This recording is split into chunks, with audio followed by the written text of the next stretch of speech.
ia miarahaba anareo rehetrarehetra niny ihany ty mpihira ny tarika akika amin'ny sabotsy zao a manomboka amin'ny 9 alina ao amin'ny grande salle ny Diamant eto Antsirabe zany de ho avy eo izahay iza moa izahay io ny tenako a niny a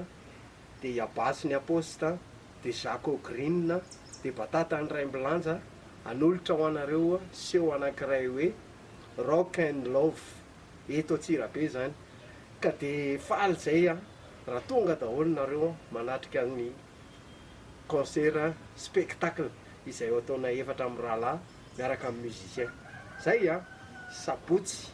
13 février amin'ny 9 alina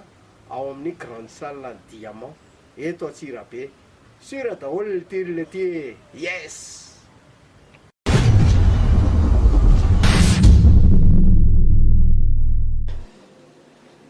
Rock Lover any Antsirabe io amin'ny le 13 février fety ny fitiavana io me fafapoa Batata mitarika Ray Milanja milay be ny revy ao miaraka amin'reto rahalahako reto zay